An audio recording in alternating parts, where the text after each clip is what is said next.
Hey everybody, Jason Bermas here. It is time for part 2 of the Freedom of Speech Independent Media Alliance panel featuring myself, James Corbett, the last American vagabond, Steve from Slow News Day, Charlie from Macro Aggressions, and so much more. You're not going to want to miss it.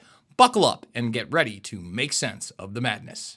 Which, again, that the definition of that is the combination. CIA contractor that is a dyed-in-the-wool Zionist who shares information on the regular with the IOF.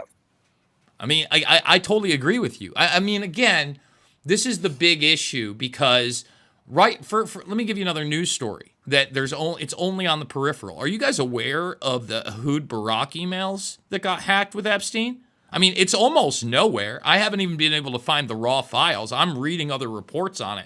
But it's proving that, again, Epstein was very, very involved in international relations, especially with Israel and the Middle East, brokering these deals. And as I've argued before, remember, Ehud Barak wasn't just the prime minister. He was the defense minister. This guy's an arms dealer. Everybody's wondering where his money came from. I mean, really quick, Jason, yeah. the additional point to that, and I'll go right back to you, is that this was Ryan Grimm and Dropside News had a really great article about this. Yes, and I read it. It is about, for the Mongolia point, was Epstein facilitating Israel's startup nation pop-up companies that they literally use as front companies that they admitted to 60 Minutes after the pager attack, right? That's exactly. a really big deal. That's the infiltration. Go ahead. I just want to make sure. I'm glad you made that point because, again, it's this layer and facade of government. I still have gotten no answers, and I'm shame on me, but even most of alternative media not digging into the signature reduction program that never went away, right? I mean, we all know that this intelligence network, I guess we'll call it, because signature reduction is not an official name. They refer to it as an art form. It's been going on for literally 15 years with no hearings, no oversight from the Senate, no oversight from the Intelligence Committee, and they admit there are 60,000 of these people online and in person. That's 4 years ago, and they're embedded in the biggest companies. So you're telling me they're not embedded in Google, X, Meta, TikTok, of course, just like they're embedded in Raytheon, Lockheed Martin, just like they're embedded in BlackRock, they're embedded in all these goddamn things, okay? And, Palantir is another extension of that. You know this. I think that's one of the big issues with this free speech idea is that we are so far down that techno-fascistic rabbit hole.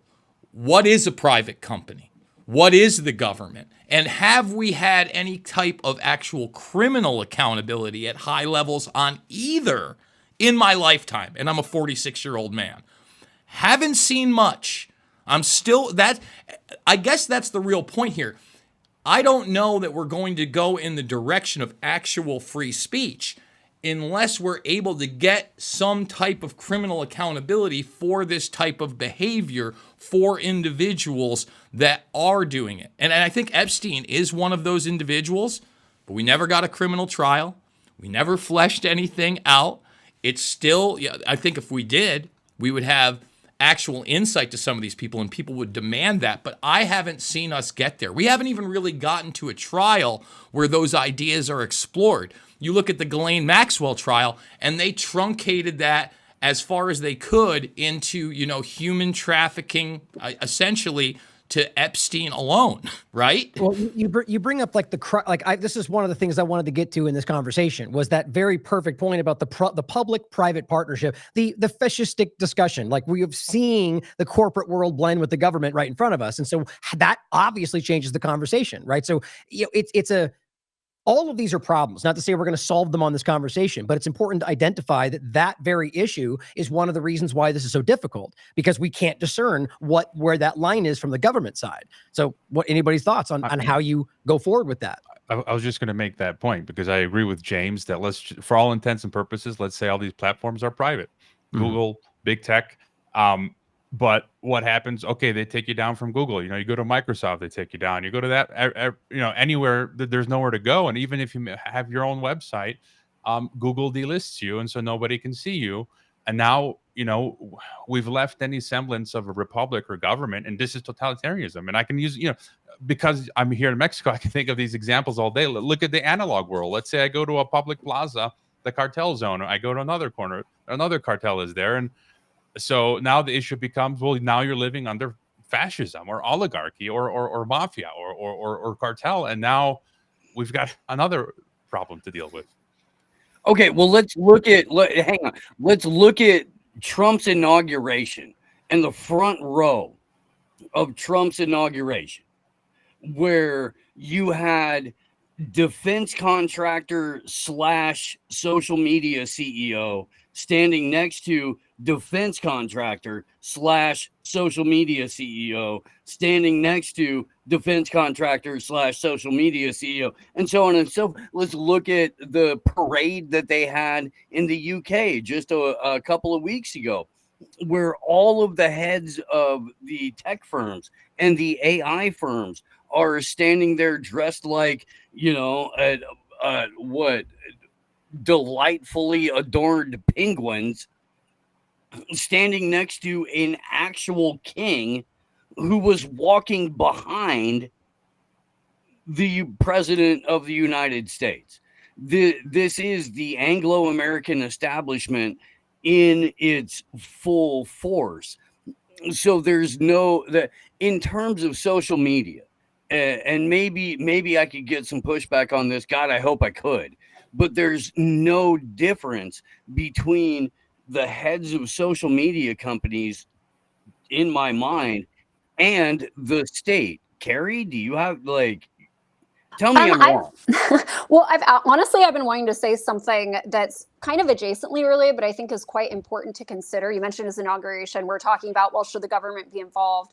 And I wanted to bring up an executive order that Trump had shortly after he was inaugurated that all of the MAGA crowd and the free speech absolutists were very excited about, because it was basically saying the government's not going to censor social media anymore. By my executive order, I'm ordering all of these agencies to stay out of it. They can't do it. But when I read that order, I found it very interesting because they refer to constitutionally protected speech.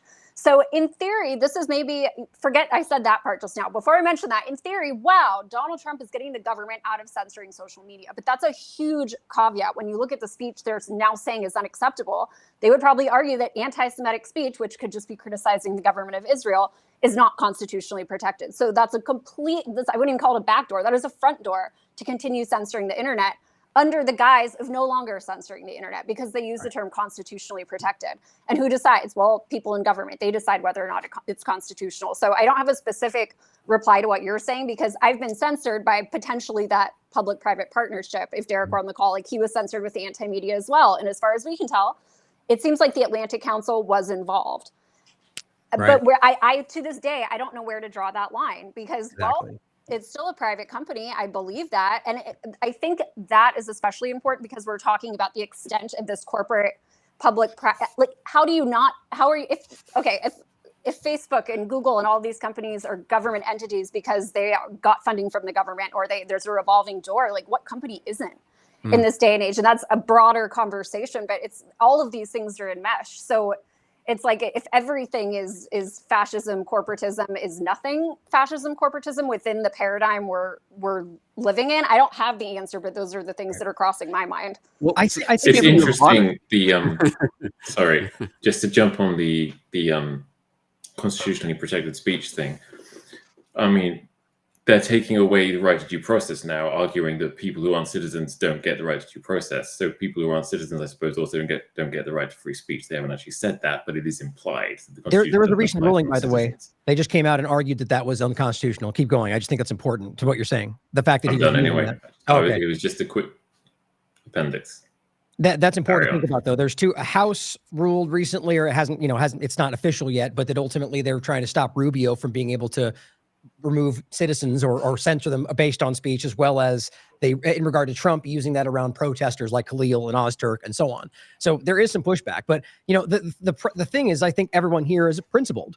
And I think that's why this is difficult, because they're creating a line or an absence of one where we want to make sure we're doing it, within our principles, and it's not definable. So it makes that very difficult. So this is why I argue that the only real answer is to err to the principle as far as you can. And so let me make this case about, this is the clip overlapping Bondi saying hate speech and Charlie Kirk. And I think the point to talk about here is that the issue right now is that you have a lot of people who are out there who either don't understand constitutionally, which I think is actually one of the largest constitutional ignorance in this country, or people that know and don't care who are professing to care about free speech, but will ignore that the moment it suits their interest. And so again, it's not, it's about, I think it's individual actions that make the big difference here. But just a quick opening part so we can set that. Speech, and then there's hate speech. And there is no place, especially now, especially after what happened to Charlie in our society. My position is that even hate speech should be completely and totally allowed in our country. The most disgusting speech should absolutely be protected. Now he goes on and makes a bigger case, but just to put that out there, so there's thoughts on that. It's important because it's hard. We're in a situation where we're trying to have a conversation about the core point when 50% of the conversation out there we don't even agree on what that looks like or where that line should be drawn or what free speech means. So, well, let me tell you a place where I think the line was drawn in the wrong place. And I don't know what Kirk's position was on it before he died. In fact, I'd like to dig it up. But, again, Trump just signed an executive order saying you can't burn an American flag. Excuse me? That is insane. First of all, that's been shot down by the Supreme Court again and again, and rightfully so. And it needs to be again. I'll say this again. If it is your property and you are not destroying something else from someone there, if you are not disruptive in a public arena, and if you are, if you're disruptive in a public arena, if they want to get you for something like that, great. There should be no law saying I can't do something with my property I own, even if it is a quote-unquote symbol of this country. That is the wrong direction. And again, I don't know what Kirk's position was on that, but he would have had probably a good month, 6 weeks before he was assassinated to weigh in on that issue. If he was truly against, any types of censorship. And by the way, I am a guy that says hate speech, 100%, even if you think it's hate speech, we get to do it here. They could call people Nazis all they want. We're allowed to have real Nazis in this country, dancing around in the regalia. That's a thing. You're allowed to do that. Let's see what he says this right here. Do you want to read that? Yeah, this is an example of him. So this is Trump saying all federal funding will stop for any college, school, or university that allows illegal protests, which again, they decide what they deem illegal. And Trump's made it clear it's not about violence. He in LA, he put out the point that if people show up to protest, will be met with force. That, very clear. He said, Charlie Kirk responded saying, President Trump lays down the new rules on campus protests. No more federal funding for schools that allow illegal protests to continue. Now, this is well played because of the overlap of the school funding, but it's been Supreme Court's roundly ruled it, just like with the FCC point. If they say, or SEC, excuse me, if they say, they say if you, act on Jimmy Kimmel or else, and they do, that's still a free speech issue. But it goes on to say foreign students sent home, American students expelled, and so on, and no mask to hide identities and criminals. This is exactly spot on, except unless it's ICE today, different point. But so there's many of those where Charlie Kirk, I would argue, seems to contradict the stance he would say in that speech, but it's always because of the nuance, and maybe he was doing it with good intention. It's hard to say at this point. But the real problem there is the federal funding. Right. That's the actual problem. It isn't even about the government trying to stop speech. It's about federal funding. And hey, we'll take this federal funding away from you. No, don't take the federal funding away from colleges. We should fight for federal funding for colleges. Say they would be anarchists. No, the point is the federal funding is the original evil. That's the point Carrie was getting into, is that line, right? That's, you blur those lines intentionally, and then it becomes near impossible to be able to make that definition. So, the principled position is easy and is simple. No, the principled position, the solution to this is to get the government out of colleges altogether. So the federal funding and whether is not the sort of Damocles that they can dangle. Okay, then same point applies. If the government was coming along and saying there is a new law, you will be arrested if you have a protest on campus.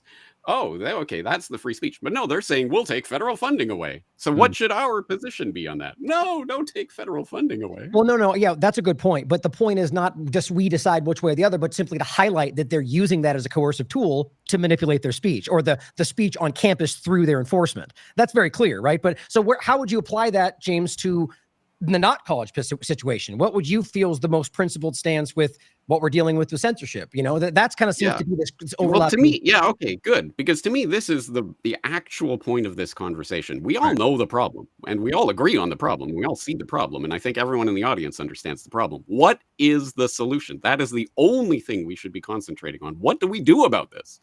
And if people's answer is we need more federal funding for colleges or something, or we come out on that side of the equation, we are getting stuck in the wrong, in the stuck on stupid conversation, answering the wrong questions in the wrong way. What we need to do is decide, okay, what are our principles and how do we work towards them?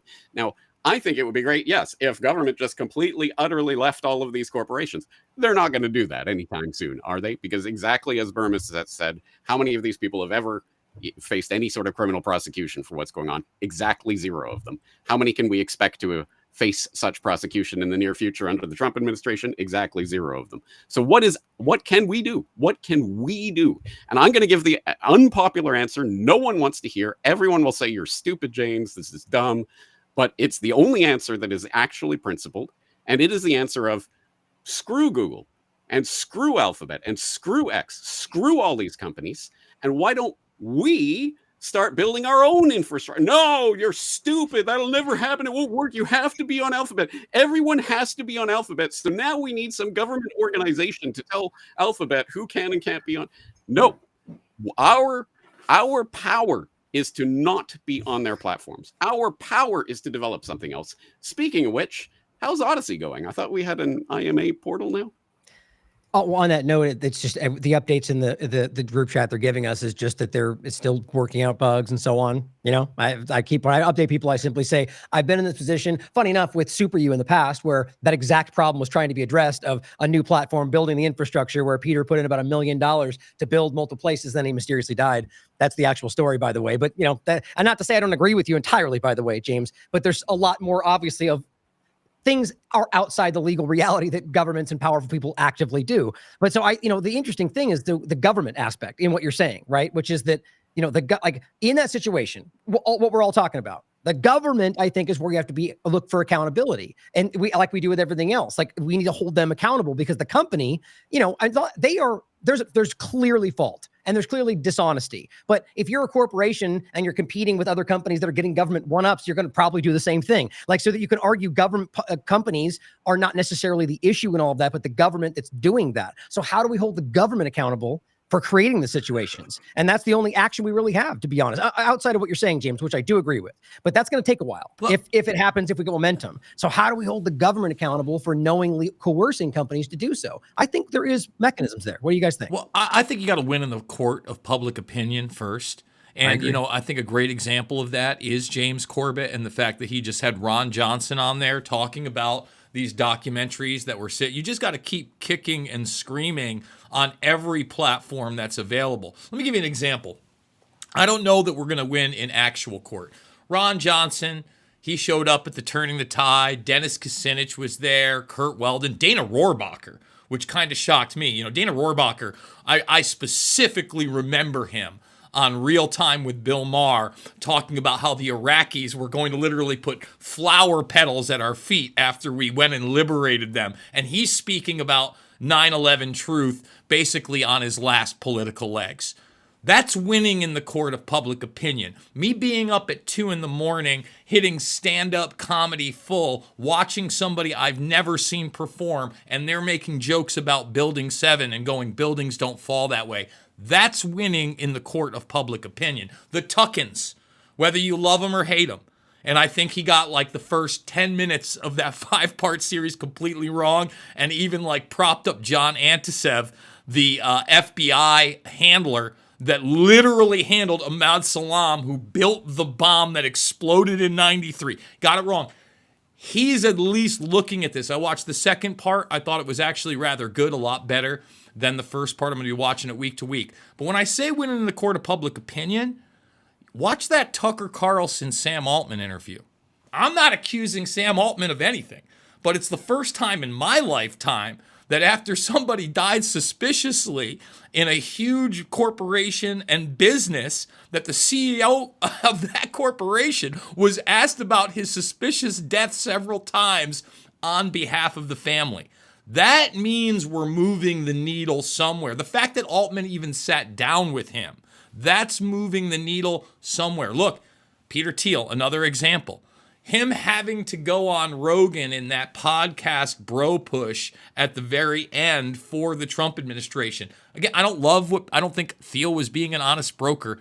That's moving the needle. Okay, I'm just saying that that's what we just got to continue to do. I never thought that the Epstein issue was going to be the one that brought at least, what they call the left and the right together. I really always believed it would eventually be 9/11.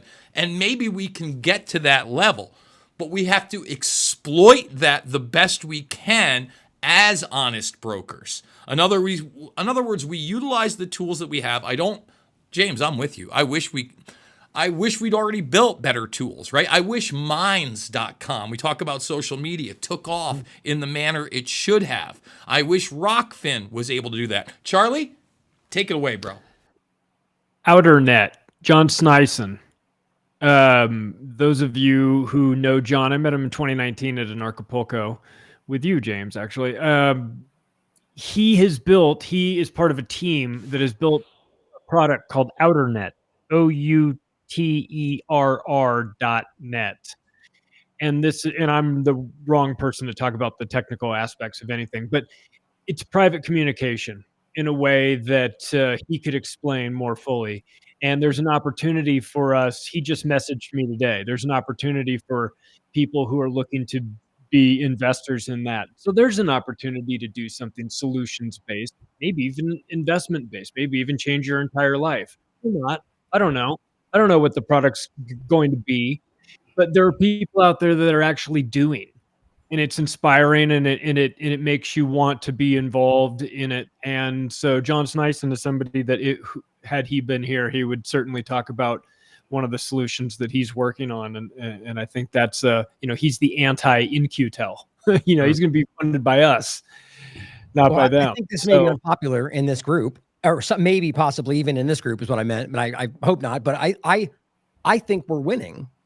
I've said that a lot. I don't mean winning in every possible sense, but I think what we're seeing is what you're saying, Jason. Like, when have we ever seen that? Like, when have we ever seen the independent media, like, genuinely setting the conversation points? Like, it's almost like they're responding to everything, somewhat mainstream alternative media, but nonetheless, the same kind of, that's a reaction to us being in that position. So, I think that's, like, hypothetically, let's even say, maybe we're already there. Maybe we already have a majority, maybe 51% of people that are like, yes, we see the problem.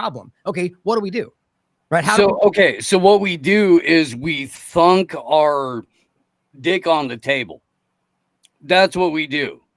And I'm sorry to say it so crudely, but sometimes you just gotta put it down, and you have to go, I actually do run shit here. Scared carry away. And everybody on this panel right now runs shit here. James Corbett is considered a prophet by many people because he was out there way in the early era of the internet going, this is what's happening, this is what's coming, this is what you can expect. And my brother, you have been proven right time and time and time again.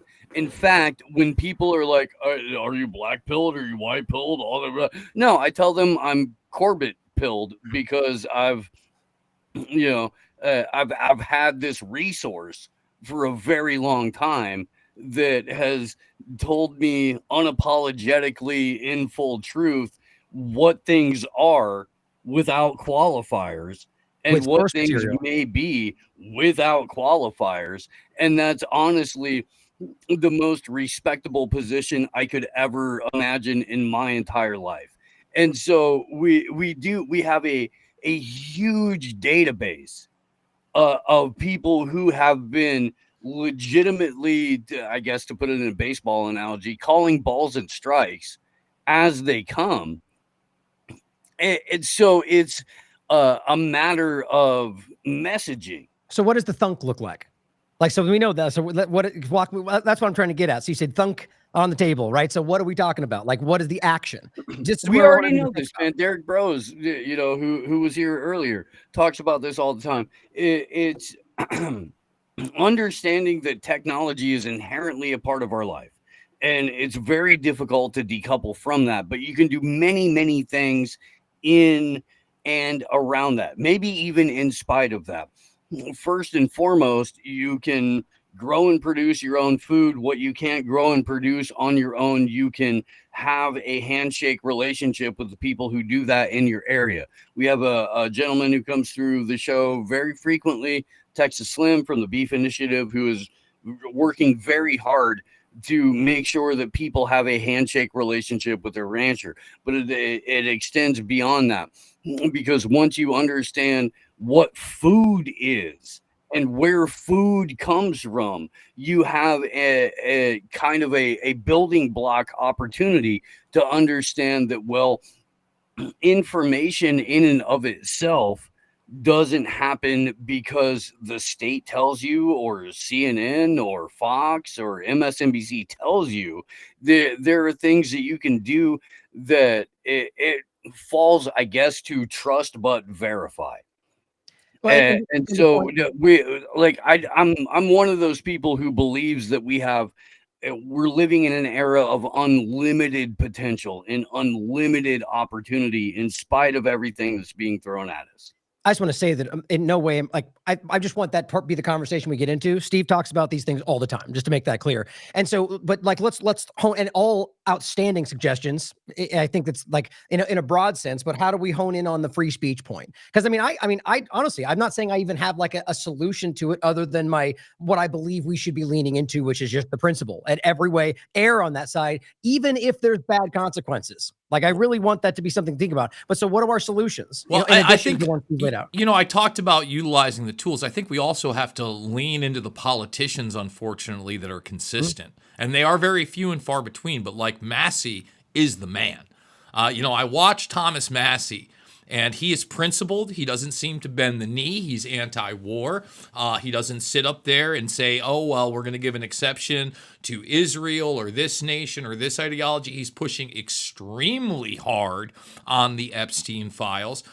He grilled Kash Patel and made him look like an almost tearful child when he was going into it. I mean, he literally hammered him, gave examples of people who had been trafficked. He said, the magician, a.k.a. David Blaine. He said the rock star. I think that's probably Courtney Love. I mean, he went down the list, and he made Patel go, well, it's not just this administration. It's the two administrations prior that have looked into this. Really? Weren't you just on the podcast circuit telling us we shouldn't believe anything from those administrations and invoking the Epstein files? Ron Johnson is another one. I remember during the COVID 1984 era, obviously he was much better than most, but me and my brother would have discussions. Yeah, still kind of a neocon war hawk. Really didn't like his foreign policy. Starting to come around on that, right? And we have to keep in these people's ears. And then, unfortunately, we may have to, and this is what kind of makes me sick to my stomach, and I know it might for you, James, as a professed anarchist, and you're never going to have this problem as a Japanese citizen, but step up to the plate, and maybe I am eventually going to have to run for state senate or state congress or something. I was just in the belly of the beast.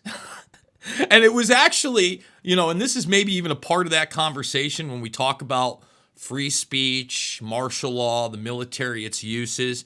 It's the cleanest I've ever seen DC in my entire life, guys.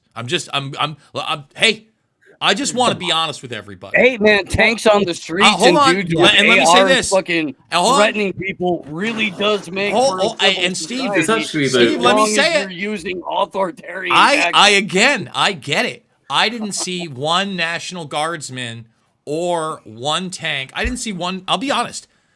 Every other trip that I'd been there in the last 5 years, I had seen some type of military. I drove, by the way, so it wasn't like I was just isolated. Like I said, I went out to Alexandria. I was there for like 4 days. The homeless problem was totally gone. Totally gone. But it's not gone, though. You have to understand. If we're talking I about understand that. I'm just saying from the area. It's a middle ground of them occupying the space that criminals would otherwise occupy while they're militarily marching to the streets. But again, I didn't see the military there. That's my point, Ryan. Yes, but you know the point, though. I understand. That they're present, and that's why people are going, I'm not going to go do this because they're fucking going to arrest me. Oh, excuse me. I like it. No, it's a little saucy. Listen, I don't as I was driving down there, right? I had to drive. I drive through Chicago on the way through the Midwest. So the big hubbub was that the National Guard was coming to Chicago. My friend Kriston T. Harris, he covered it. I haven't talked to him yet. I I have not seen it in action yet. So I am not going to make a judgment, but I am going to be honest about the result there, and I know that I went away from us trying to be part of it. But listen, if we don't want that type of action, and we are talking about solutions, and we're going to have to become the government, guys. No. Okay, hold on. I have to push back. You can argue. I'll support you. You want to do that? Like I supported Derek. I'll support you. I just don't expect me to vote for you. Right? I'm not. Again, I'm just saying. No. Hold on. The point. The point about what you're saying in regard to the location. It's not a solution. It's not. It's first of all, it's shockingly unconstitutional. So there's not even. If we're arguing the solution in any way is violating our rights, then that's the whole crux of the conversation. That's not the solution. That's going to lead to more problems. But I think the reality is that, like, even looking at Portland right now, you realize, even the claim is it's an unlawful, war-torn, and the reality is they've arrested 4 people, most of which were bumping up against people in a protest. That's the legitimate reality of the numbers right now, and they're telling you that it's overrun. So that's military in the streets, in the water. So Washington, D.C. was a military deployment, and whether or not they're marching through now, the reality is they're well aware. Like I all simply argued, like I think it's obvious, once they officially move on, people will go back. Maybe it does decrease the crime. I'm not going to deny that, but it still does not mean that the cure was worse than the solution or the problem. That's always that idea. But I think that it will probably go back to much of what it was before once they realize the enforcement's out of the way. But it's wrong either way, in my opinion. I mean, it possibly could. I'm just showing the results there. One of the other things that I did notice, and this is just going to be like kind of far off, I've never seen more Muslims. Practicing Muslims in DC in my life. And I know that a lot of people have seen the stuff in Europe, etc. I only say that because this is the first time in my life. I went to 2 Walmarts, one in the heart of DC and one in Alexandria.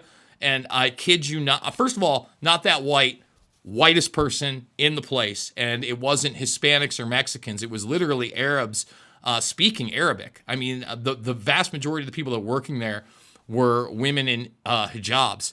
So, I don't know where we are going to be as a culture. I do know that in those type of cultures, they accept more authoritarianism, and I'm not advocating that. Okay, but this is a very dangerous conversation. Right? Look, we are on dangerous conversation, though. It's free speech. Right. No, I'm not saying like you should stop. We should flesh this out. Yeah. What I'm saying is that's what you just laid out there. First of all, I don't think being a Muslim or Arab or speaking Arabic in any way is against the law or unconstitutional. Don't think so either. Whether or not there's a lot of Muslims is that's what's being used right now to frame somehow that we're being overtaken and all, which, hey, I understand the reality of weaponized migration. My point in this regard, when I see Loomer, for example, my personal opinion, and we're back to the free speech. I believe, my opinion, that she's acting for the interest of a foreign government. At the very least, not an American interest. Just my opinion. Mm-hmm. So I'm arguing, look, do I see her do this every day? Do I feel her using her free speech in order to manipulate us? 100%. Will I still defend her right to use that free speech? 100%. So when you get into the problem of like, we have I don't know that's a problem, though, Aaron. Right, I'm not saying it's a problem. The Muslim conversation and saying we're seeing Muslims everywhere and saying that's overtaking us. I've never been one of those people last sentence, and you can go.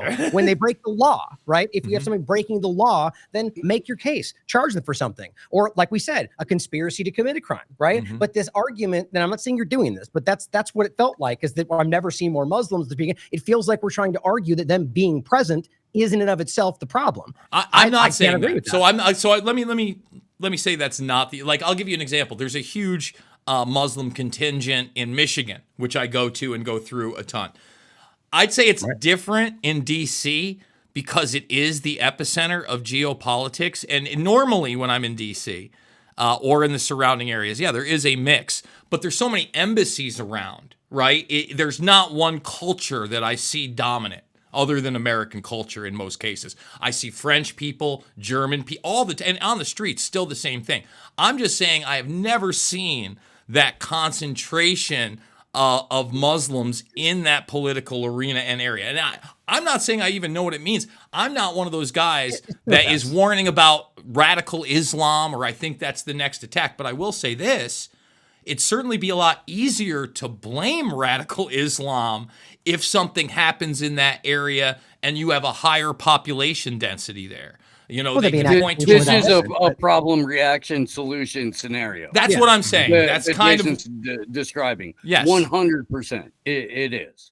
Right, but so the point is that, as I understand it, there's protests going on. Just like we can see a street full of Jewish Zionists marching through the street protesting for their interest in Washington, D.C. Like, I think that is what this tends to be, but it, maybe not. And make a case. If there's crimes being committed, lay it out. Well, Investigate, can we make a case for American culture, or is that like something that is so beyond the register that it doesn't even exist? Well, let's talk American culture for a second and freedom of speech and kind of broader issues. Here in Iowa, I mean, I know that everybody's seen it because it's become a national story. You had this individual who was a superintendent who, had a firearm, a handgun, so it wasn't just like a shotgun or whatever, had that registered, was registered to vote, and wasn't an American citizen. Now, culturally, I think I'm not against somebody who comes from another country, comes here, gets a job in the school system, and rises up in the ranks, as long as they become a citizen. Like, I would think that if you are bringing in someone from another country, say it could be a specialized class on that region, we have these different cultural studies, maybe a different language, etc. I just don't know how we have a system now that we're taking foreigners and they get all the rights of a citizen and a job in our educational system. See, culturally, that, to me, is an issue. Had that person gone through the process of becoming a citizen and, and I'm not even saying we should be pledging our allegiance to a flag or anything like that, but I am kind of a fan of the Constitution, right? It's illegal for someone to vote without being a citizen, period. So if that's possible, that's against the law. Well, I mean, that's what I'm saying. They're saying he literally had been voting. He was a registered let's Democrat. I think we should prove that. It would be a crime if they did. Well, I mean, again, we'll see what happens. But he has resigned now from that position. I don't know that the charges have gone away. It seems like he is going to be deported on top of it. But I think that, again, when he's talking about Americana, when we are talking about free speech, right? Well, we're always talking about influence campaigns, at least the government is. Oh, Russian influence and the Chinese influence and da-da-da-da-da. This is kind of like real influence of a different culture, not somebody that acclimated to our let's culture. Make a quick point about this. The reality, the constitutional literacy of understanding that literally everybody in this country has constitutional rights, whether or not they're an illegal alien, whether or not they're a Visa card holder or green card holder. So again, it seems like it's important to understand this. So the only issue is that they're there and that they're a different culture and that they're speaking a different language because they haven't pledged allegiance to our ideal set at its core, which I think is free speech, like I said, which I think is a Fourth Amendment. I'm trying to understand the point of the criticism here, because if we live in a country with freedom of religion, look, and I'll be clear, we're taking kind of a hard turn here, but I'm aware of the very real ways these things can be abused, and that there are very real issues from Israel, from Saudi Arabia, from China. Like, the reality of this, the issue though is that we live in a country with freedom of religion, freedom of speech, at least we tell ourselves that, and so when they break the law, this is where this becomes a problem, but everything else becomes hyperbole. But do you think it should be legal for somebody like that to become not even just a superintendent, but a principal? Let's say, the head of an educational organization in this country for American citizens. I think bare minimum, if you're going to be the director of that, again, you're on a teaching visa. I get it. If you're teaching a language, if you're the head of that, I want you to be an American citizen. I do. I really do. Like, I want you to be part of the process. Doesn't mean you have to vote, but you should absolutely have, the right to vote. And again, I'm not saying you have to be born here either. The thing that gets me is, how was this person able to do all those things in this system? That's provable, by the way. What's that? Well, because you just said we didn't verify that, but the point is still that if he did, that's a fair question, right? Yeah, that's my question when we're talking about us culturally. Because again, how are we supposed to embed the ideas of freedom of speech, of individual person and property, if the person that's literally in charge of educating our children isn't down with that ideal set? Right. We don't know what his opinions are. Sure. But I think it comes to a legal issue of today, right? Is that against the law? I just to speak up for the now 50% of the panel that isn't actually American. And you've got your imperialist mindsets going on here.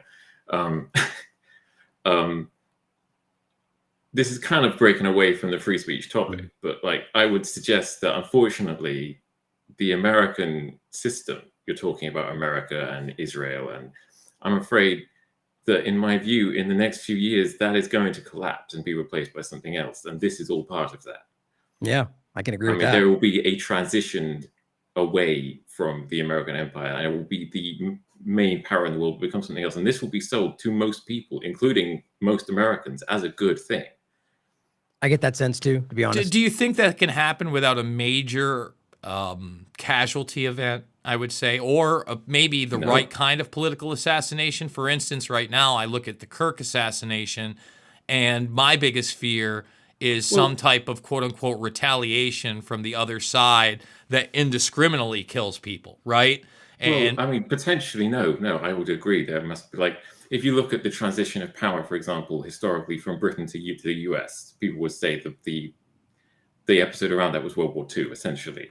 But the transition wasn't then flagship or even necessarily deliberate. So you could sort of argue it's different. I don't think, I think the collapse of the US when it comes will involve an awful lot of casualties one way or the other, whether that becomes just from a collapse of infrastructure like you saw in the collapse of the Soviet Union, where there were millions of casualties that weren't taken out by bullets. There was just a complete collapse of all social infrastructure, and I could see that being done. Let's take this back in the direction of free speech, though. I mean, I felt compelled to respond with what you were saying, Jason. I'm sorry, but I think that all of this overlaps with obviously the conversation of constitutional rights. Right. So that's at very least the overlap to the conversation. But, the free speech point, which we're largely wrapping up at this point, I think is, we were talking about the principle. We talked about the hypocrisy, which we didn't get into many of the examples, but like James said, I mean, I think everyone's very well aware of the problem. We got into the point of the partisan kind of hypocrisy around it and some of the solutions. So, I mean, we can kind of wrap up if you guys want to just go through your thoughts on where we should go and, whatever else you want to add to it. Well, I have just a final thought on free speech, which is that the assault on free speech, the most dangerous thing about it is people accepting the assault on free speech. Because I think the system as it is, they will never be able to totally police it. They will never have the power or even really the desire to totally police it. What this is more about is inculcating in ordinary people the idea that they will take care of themselves. They will censor themselves. There are some things you are not allowed to say and some things you are not allowed to think. That's far more important than actual laws, which they cannot pass and people would ignore anyway. And if they do that, they don't need to pass the laws. I think really what you're battling against is self-censorship imposed through fear and through the fear of social rejection. I think that's much more important. And that's why they target it in these ways. They do left-wing free speech, right-wing free speech, and they trust on people's tribalism to keep that separate. Maybe I'll... Kit, can you please write an article about that? Because that's such an important point. I 100% agree with what you're saying there. I think I've written like 50 articles about that over the years. Yeah. It just comes up. Write one specifically said, James, here's that article about that thing. And then I'll republish it at Activist Post. But no, can I just echo what you're saying there? Because 100% the point of this is the point of even the media covering with every single, oh, look, the British police just knocked on someone's door over a tweet. The incessant coverage of this is to embed in the minds of the public two things. One, you're going to get the police called on you if you say anything naughty. And two, also to embed the idea in people's minds. Well, when we take over the government, we can do this to our enemies, thus normalizing it. So it's that double-pronged approach. And we need the third alternative way. We need to be 100% constructing our own communities, but also, as Jason says, out there ringing the bell, putting the word out, because as Ryan says quite rightly, it is having an effect. We are having an effect, and I actually think of it slightly differently. I don't think we are winning. Like this is some battle that's going back and forth. I think the power has always been ours. The power is ours. And when we recognize that and understand that and take that back into our own sovereignty and claim that and act within that power that we have, I think we're unstoppable. But the entire point of the enemy propaganda is you're weak, you're pathetic, you're powerless, you can do nothing. All you can do is come and groveling on bended knee to ask YouTube to monetize your channel or whatever. Nope. Our power is our decisions, what we do and what we say. And we have to spread that message 1,000 times farther than the propaganda can go. And one small addition to that is, so 100% agree with everything you're saying. Then what we see is not just the fierce self-censorship, but the other side doing kind of like the same thing on the other extension of it, saying, well, they started it. Right. So, yes, I see this as a problem, but they're the ones that did it first and they deserve to get it back. Or like McGinnis difference is saying, we are hypocrites, but they deserve it. I guess I kind of just said that, but yeah. And it's kind of that's the real, like, the rationale from any which way you look at it. It's driving you to agree to your own subjugation. I guess I'll jump in. I totally agree with James on this idea that we can't play the victim. Unfortunately, I think victim mentality has really been pushed, especially with the youth. I see it within my own family. It makes me very, very sick. It also is associated with these identity politics that are there to separate us.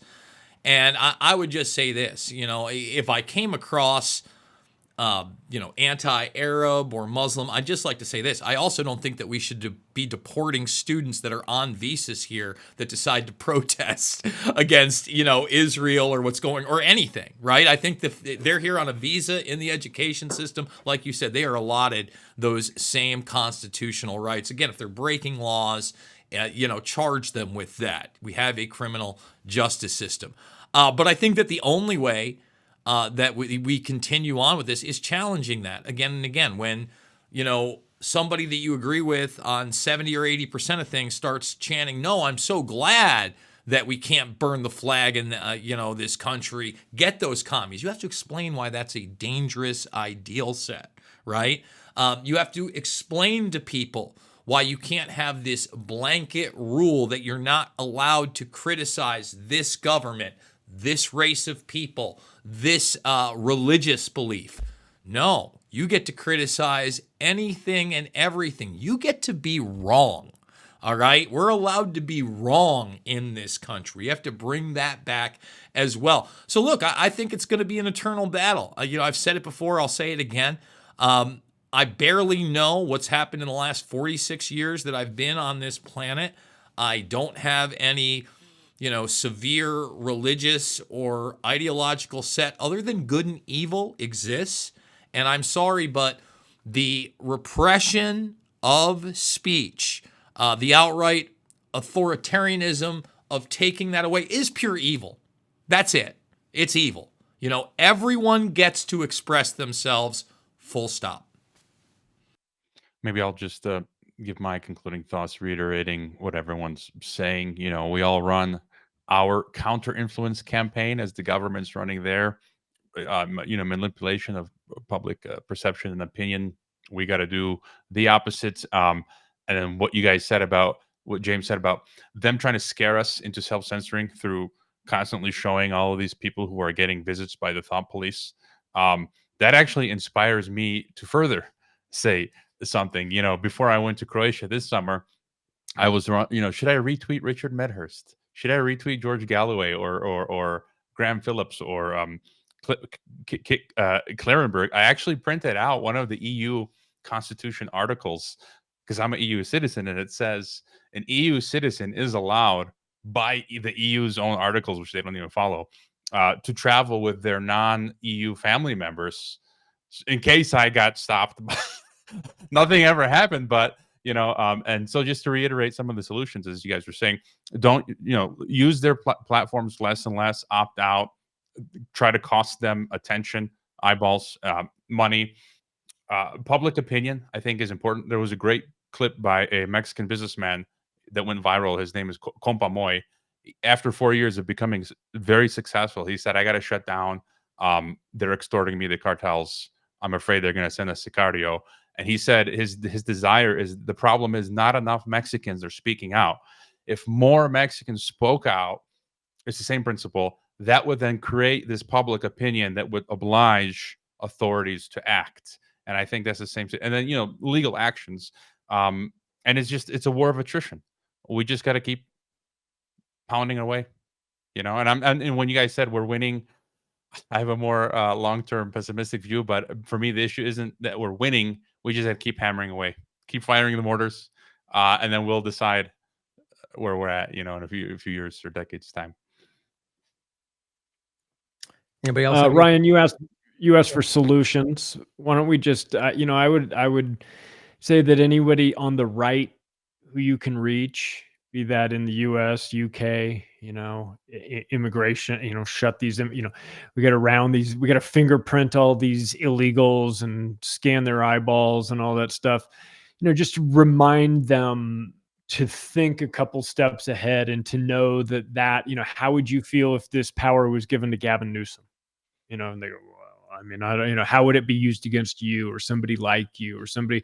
So, what would you want? Would you be as enthusiastic if it was, because it's going to be handed down. It's going to be passed down from one party to the next. And if you don't trust your enemy with this power, then can you trust your guy with it as well? And so maybe for them to re-examine that belief system and acknowledge that it can be not okay when their guy wants to do it too. And for them to be very careful about advocating for state power, because once they are granted this power, once you give it or allow them to take it, you never get it back. And it gets turned against you at some point. So it's, today it's the illegals coming across the border, and 5 years from now, it's them scanning your eyeball before you get on an airplane. And so reminder to people to think long-term about this stuff. Anybody else? Kid, I don't know if you wanted to say anything. I'm not sure if you did already. I forget, but I'll jump in and if you guys all said something. So I'll just wrap up in general. So I think, what I will actually say to that, since it got brought up more than once, and I'm not saying we've won. I think we're winning in the sense that we're gaining ground is really what I'm meaning, and I think we all kind of sense that. Maybe that's not even the majority yet, but that's kind of where I'm leaning. And either way, I think we recognize that there's a difference today, and that just speaks to what we're all getting at, is that what we're doing, it is affecting people. And that's a powerful thing to recognize, And I want to say that I think that, there's two kind of overlapping things. Is right now there's a lot of people out there. Well, I will say too that, like I've been saying often, that I don't think the left and the right, like the mainstream alternative media and the mainstream media framing each other, I don't think that represents most Americans anymore. I think things have shifted and now they keep screaming about the left does this, the right does that. And there's leanings, but I think that's changing. And I think that there's a lot of really just good people who believe that they're fighting for the Constitution, who maybe don't understand it enough, or who are misled, or are rationalizing why it's okay to stop it now for X, Y, and Z. But let's not I think it's important, and I think we all here do a good job at this, but out there, don't immediately assume somebody's fighting for the wrong reasons or a partial or part of the, give people the benefit of the doubt in regard to these kind of ways and let them prove themselves out, right? Like engage with somebody is my point. Say, hey, have you thought about this? Do you understand this part of it?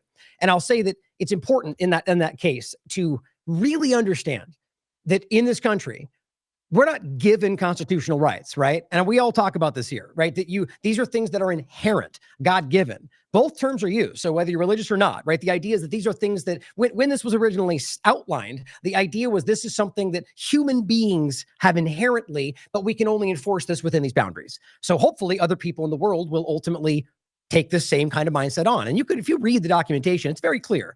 And so the reality is that these are things that the government could never take away, but they can fail to respect them. Right. And I think that's where we end up. And so I just really think that's super important to think about. And I really, all the discussions and the solutions, I think this will give people a lot of ground to think on and hopefully evolve their opinions, but just, understand where that principle, in my opinion, speaking for myself, I think that has to be the end all be all error today because of the way it's being abused. And I'll say lastly that I hope, like in what Jason said, I hope it wasn't taken like maybe I came across too hot in that. I feel like the ideas are used very manipulatively out there, not even to suggest that's what you were doing, Jason. And so I just think it's important to have that conversation. I love Jason to death. We still love each other after this because the point is, I love you too, Ryan.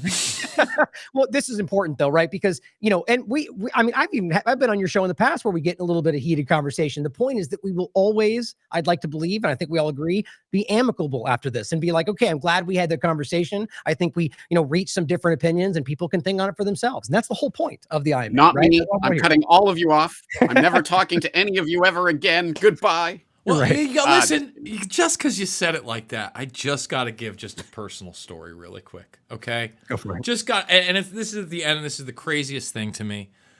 My mother called me a few days ago, Friday, to let me know she had a heart attack on Monday. Now, it was a silent heart attack. She went, got it out, left ventricle. My uncle had a heart attack the week before. Now, my only way to get to that part of the family is usually through my cousin. And she had disconnected her Facebook. Now, I thought that she disconnected her Facebook because maybe she didn't want to deal with everything. Her father was sick, etc. And my mother goes, no. She did that because she did a post on Charlie Kirk. And I go, so? She goes, well, she's married to a black man, Jason. And I go, so? And then she goes, well, she's got black children, Jason. And I go, so? And then my mother says, and I'm going to tell you right now, I have no context what she wrote, okay, or what the responses were. My mother says to me, well, Charlie Kirk was a racist. And I literally lost my mind on the phone. And I just started screaming at my mother. I'm like, Mom, I don't know where your brain is at and where your kid's brain is at or where my family's brain is at. But I had a lot of disagreements with Kirk.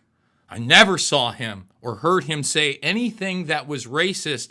And I often, my brother called me basically right after he got shot, before he was announced dead. He was worried because Tucker Carlson was actually supposed to be at the event and be presenting, and I was going to be introducing him. He wanted me to be okay. And I just thought to myself, not only back to that Reagan thing, but how many people would have cheered 20 years ago if I got my head blown off in public, for speaking out against 9/11? How many would cheer now? I had people in the chat literally saying, here's to you catching a bullet like Charlie. And it really disturbs me that kind of poison has infiltrated my family's mindset, that somebody that, whether you disagreed with them or not, was willing to have the conversation was somehow inherently racist. I hope we can get beyond that. Sorry I had to jump in there. No. I think that's important. And especially since the whole idea is that I will even add on top of that those people, on my point, would have the right to say that. And that may be contentious, and because there was no crime outside of that idea, but that, you may feel threatened, and that maybe you can sue them. And I think that gives a little bit of a final point on where we might discuss that. And I'll even add to the points that I think it's a subjective point anyway, right? What we always talk about, he can say whatever he wants. Some people thought what he said was racist. Like even the DEI point they point to, you could argue that there's a level of racism there, but I argue his point is about the DEI point and hiring not the person who has the best for the job. So it becomes a very nuanced thing. The whole point is that he can say whatever he wants, and the idea is that we have a right to listen or not. And that's kind of the crux of the point at the end of the day. And I hope we can think about where that line should be and how that being open allows the government to take that action that I think we all disagree with, right? So. And that is going to wrap it up for the Freedom of Speech panel. I really hope that you guys enjoyed it. Remember, I cannot do this without you guys. Please consider supporting the broadcast via the links down below. $5, $10, $15. It absolutely means the world to me. Thank you so much, big donors, for making the show possible. Remember, it is not about left or right. It is always about right and wrong. I absolutely love you guys, and I will see you all on the flip side.